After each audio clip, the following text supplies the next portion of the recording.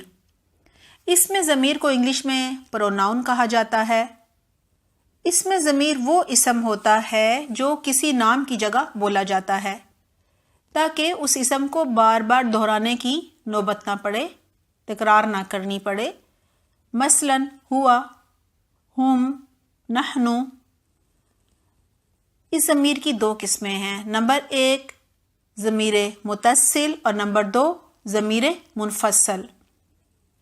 Number 1 ضمیر متصل، یہ وہ ضمیر ہے جو اسم، فعل یا حرف کے ساتھ مل کر آتی ہے۔ یہ کلمہ کے آخر میں جڑ کر آتی ہے۔ مثلا ضربتو میں تو جو ہے وہ ضمیر ہے۔ ضمیر متصل کی 3 اقسام ہیں۔ نمبر 1 مرفوع متصل، نمبر 2 منصوب متصل، اور نمبر 3 مجرور متصل۔ یہ جو 3 ہیں یعنی 3 اقسام جو ہم نے دیکھی ہیں ضمیر متصل کی، نمبر 1 مرفوع متصل، نمبر 2 منصوب متصل، اور نمبر 3 مجرور متصل، ان کی تفصیل ہم بعد میں پڑھیں گے۔ نمبر 2 ہے ضمیر منفصل۔ یہ وہ ضمیر ہے جو اسم، فعل یا حرف کے ساتھ مل کر نہیں آتی بلکہ جملے کی ابتدا میں آتی ہے۔ مثلا انا زیدن میں انا جو ہے یہ ضمیر ہے کہ میں زید ہوں۔ ضمیر منفصل کی 2 اقسام ہیں۔ نمبر 1 ضمیر مرفوع منفصل، اور نمبر 2 ضمیر منصوب منفصل۔ ان کی تفصیل بھی ہم انشاءاللہ بعد میں پڑھیں گے۔ ہمارا نمبر 2 تھا اسم اشارہ۔ یہ وہ اسم ہے جس سے کسی شخص، چیز یا جگہ کی طرف اشارہ کیا جاتا ہے، اور یہ اسم اشارہ کہلاتا ہے۔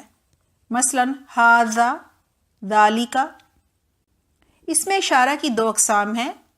نمبر 1 اسم اشارہ قریب، جس سے کسی قریب کے شخص، چیز یا جگہ کی طرف اشارہ کیا جاتا ہے۔ مثلا ھذا، ھذانی، ھؤلائی۔ اور نمبر 2 ہے اسم اشارہ بعید، جس سے کسی دور کے شخص، چیز یا جگہ کی طرف اشارہ کیا جاتا ہے.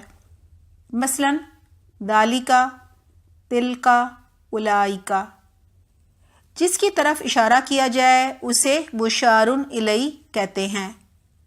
مثلاً ھذا کتاب میں ھذا اس میں اشارہ قریب ہے اور کتاب مشار الیہ ہے کیونکہ کتاب کی طرف اشارہ کیا جا رہا ہے.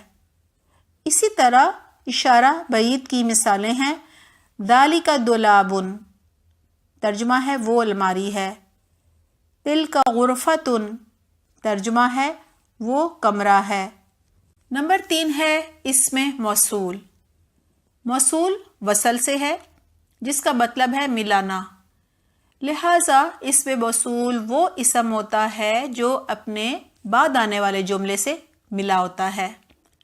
مثلاً الذی خلقکم، ترجمہ ہے وہ ذات جس نے پیدا کیا تم کو. اس جملے میں الذی اسم موصول ہے اور الذی کی وضاحت کرنے والا جملہ خلقکم جو ہے وہ صلہ کہلاتا ہے. الذی کے معنی ہوتے ہیں وہ جو. یہ بالکل اسی طرح ہے جیسے ہم اردو میں کسی کا نام بار بار لینے کی بجائے کہتے ہیں وہ جو. الذی واحد مذکر کے لیے استعمال ہوتا ہے جبکہ الذین جمع مذکر کے لیے استعمال کیا جاتا ہے. نمبر 4 ہے اسم فعل. اسم فعل وہ اسم ہوتا ہے جو فعل کے معنی دیتا ہے اور فعل کی طرح عمل کرتا ہے.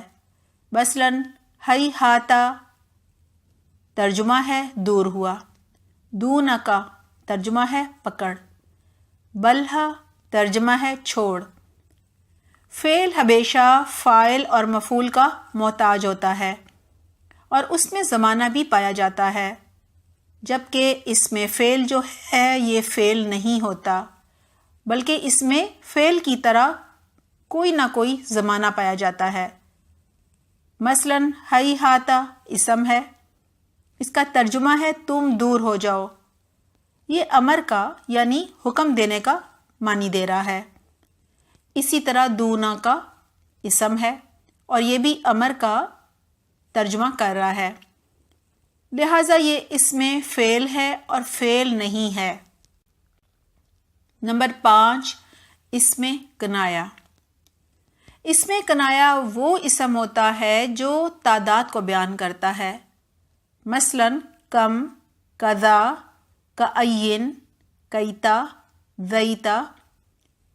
کم کسی چیز کی تعداد پوچھنے کے لیے استعمال ہوتا ہے. مثلاً کم رجلاً عندک، معنی ہے تمہارے پاس کتنے آدمی ہیں. کم بعض اوقات کسی چیز کی کثرت بتانے کے لیے بھی استعمال ہوتا ہے. مثلاً کم رجال لقیتہم. کم رجال لقیتہم کے معنی ہے میں بہت سے لوگوں سے ملا. نمبر 6 اسم صوت. صوت کے معنی ہوتے ہیں آواز. اسم صوت وہ اسم ہوتا ہے جو کسی جاندار یا بے جان چیز کی آواز کو ظاہر کرنے یا جانوروں کو بلانے کے لیے استعمال ہوتا ہے. مثلاً کھانسی کی آواز کو کہتے ہیں. اف اف درد کی آواز کو کہتے ہیں. بخا بخا خوشی کی آواز کو کہتے ہیں. نخا نخا اونٹ کو بٹھانے کی آواز ہے. نمبر 7 ہے اسم ظروف.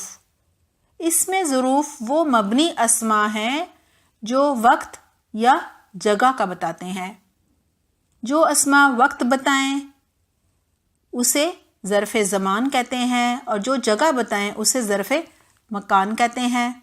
مثلاً اذ، اذا، قبل، متا، این، کیف، حیث. نمبر 8 مرکب بنائی.